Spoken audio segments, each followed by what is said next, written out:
নমস্কার, কেমন আছেন সবাই? আশা করছি ভালো আছেন।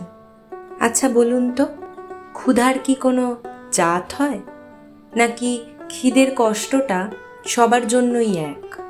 আজ আমরা আলোচনা করব কথাসাহিত্যিক বিভূতিভূষণ বন্দ্যোপাধ্যায়ের এমন একটি অসাধারণ গল্প নিয়ে, যা আমাদের ভেতরের আসল রূপটাকে আয়নার মতো সামনে দাঁড় করিয়ে দেয়।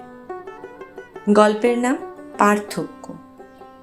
যুদ্ধের বাজারে চরম চালের সংকট, চারিদিকে হাহাকার, আর এরই মাঝে ঘরে আসা দুজন ভিখিরি। একজনকে লেখক চরম নিষ্ঠুরতায় তাড়িয়ে দিলেন, আর অন্যজনকে মাথায় তুলে নিলেন। কিন্তু কেন এই দ্বিমুখী আচরণ? মানুষের মনের এই অদ্ভুত আর নির্মম পার্থক্য জানতে হলে গল্পটি শেষ পর্যন্ত শুনুন। চলুন শুরু করা যাক তাহলে আজকের গল্প।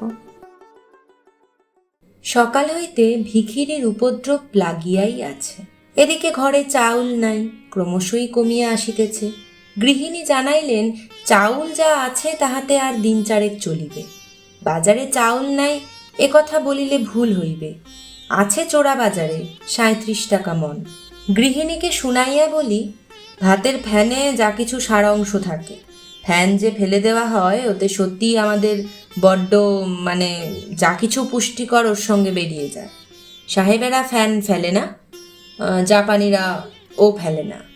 আমার ইঙ্গিত বাড়ির কেহই বুঝিল না। ঝরঝরে ভাতই খাইতে লাগিলাম। শুনিলাম আর 2 দিন চলিবে চাউলে। তার উপর ভিখিরি। সকাল হইতেই, শোন মা 2টি চাল দেন, মা একটু ফ্যান। মনে সহানুভূতি জাগায় না, রাগ ধরে। ঘরে নাই চাউল, কেবল ভিক্ষা দাও ভিক্ষা দাও সকাল হইতে। হিসেব করা চাউল আজকাল, এদিকে বাজারেও দ্রব্য প্রায় অমিল। 37 টাকা দরে চাউল কিনিয়া কতদিন চালাইব? কায় ক্লেশে যদি বা চলে, ভিখিরির উপদ্রবে আর তো পারি না। অথচ ভিক্ষা মিলিবে না বলিতে পারি না, সংস্কারে বাধে। বাল্যে পল্লীগ্রামের বাড়িতে থাকিতে দেখিতাম, মুষ্টি ভিক্ষা হইতে ফকির বৈষ্ণবকে কেহ কখনো বঞ্চিত করিত না। সেই হইতে কেমন একটা সংস্কার দাঁড়াইয়া গিয়াছে, ভিক্ষা না দিয়া পারি না। কিন্তু আসিলে বিরক্ত হই, না আসিলেই যেন ভালো। সকালে ছোট ঘরে আসিয়া লিখিতেছি, চাকর বাজার হইতে বাড়ি ঢুকিল, হাতে মাঝারি গোছের একটি পুটুলি।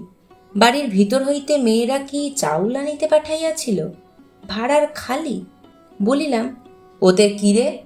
রাজেন চাকরটি জিনিসটা লুকাইয়া লইয়া যাইতে চাহিয়াছিল। ভাবে বুঝিলাম। ধরা পড়িয়া একটু অপ্রতিভ হইল। মাথা চুলকাইতে চুলকাইতে বলিল, সাল লাগে। ও কত? 2 সের করে সাল লাগে জহুরির দোকানে। কন্ট্রোল? ও কন্ট্রোলের দোকান তাহলে এখানেও হলো। কত দিচ্ছে? 2 টাকার বেশি দেবে না আগে। এটা বাংলা নয়, বিহার, তবুও এখানে কন্ট্রোল খুলিল। 2 টাকার বেশি চাউল কাহাকেও দেওয়া হইবে না। এসব কি? একজন ভিখিরি আসিয়া হাঁকিল, ভিক্ষে দেন মা, 4 ভিক্ষে। রাজেন বলিল, ভিক্ষে হবে না, যাও, চাল নেই। লিখিতে লিখিতে বলিলাম, দে 1 মুঠো দে। সঙ্গে সঙ্গে আসিল আর একজন, তাহাকেও ভিক্ষা দেওয়া হইল। বেলা 9টা আন্দাজ সময় আরও 2 জন ভিক্ষা লইয়া তাহারাও চলিয়া গেল। এইবার একজন বৃদ্ধের কণ্ঠস্বর শোনা গেল। মনে তখন বিরক্তি ধরিয়াছে। রাজেনকে বলিলাম ভিক্ষা না দেয়, কিন্তু তবুও লোকটা কেন দেরি করিতে লাগিল, কেন তবুও যায় না, বারবার একঘে চিৎকার করিতে লাগিল। বড়ই রাগ হইল। বাহির হইয়া বলিলাম, ভিক্ষে হবে না, চলে যাও। আবার কি? লোকটি বৃদ্ধ, পরনে 1 টুকরা মলিন ন্যাকড়া, হাতে একটা তোবড়ানো টিনের মগ। জীর্ণ শীর্ণ চেহারা বটে, তবে বাংলাদেশের ভিখিরির মতো কঙ্কালসার নয়। লোকটা মগটা তুলিয়া টানিয়া টানিয়া বলিল, একটু ফ্যান দাও বাবা, বড্ড খিদে পেয়েছে। রাগিয়া বলিলাম, কি আবদার রে, আবার ভাতের ফ্যান? দেন বাবা একটুখানি। ভাগ এখান থেকে, যা। আবদার দেখো, কোন সকালে রান্না হয়েছে, এখন ফ্যান রয়েছে ওর জন্যে। লোকটা হতাশভাবে চলিয়া গেল। আবার লিখিতে বসিলাম। ইহাতে আমার সংস্কারে বাঁধিল না। প্রতিদিন বরাদ্দ মতো মুষ্টি ভিক্ষা তো দিয়াছি, কজনকে দেওয়া যায়। বেলা বাড়িল, স্নান করিতে যাইব। এমন সময় একটি প্রৌঢ় ব্যক্তি, গায়ে অর্ধমলিন পিরান, পায়ে চটি জুতো, হাতে একগাছা বাঁশের লাঠি, জানালার কাছে দাঁড়াইয়া বলিল, বাবু, আপনারা ব্রাহ্মণ? মুখ তুলিয়া তারের বেড়ার উপরে চাহিয়া বলিলাম, কেন, কি চাই? লোকটা হাত তুলিয়া নমস্কার করিয়া বলিল, ব্রাহ্মণভ্য নম।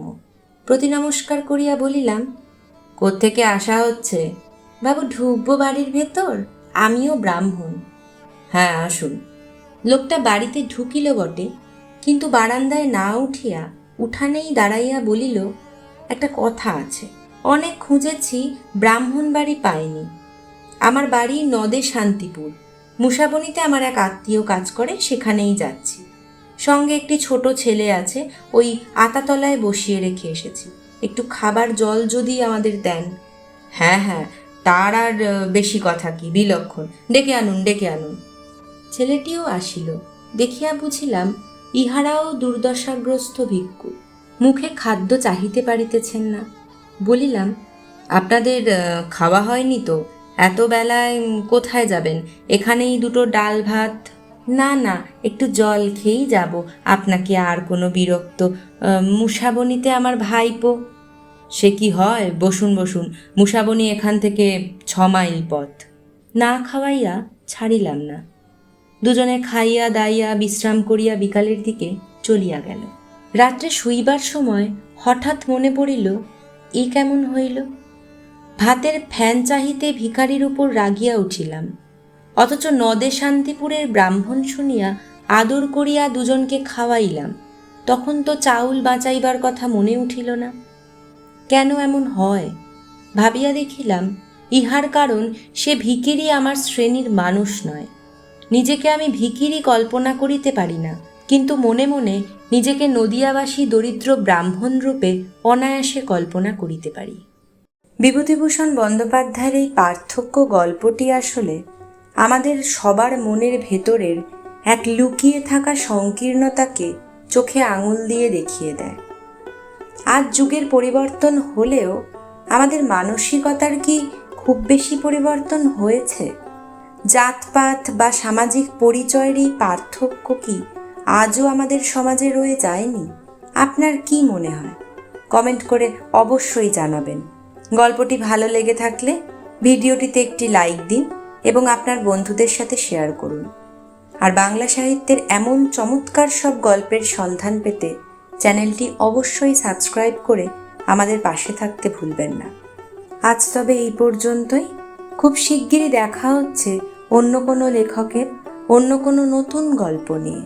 সবাই ভালো থাকবেন, সুস্থ থাকবেন। ধন্যবাদ।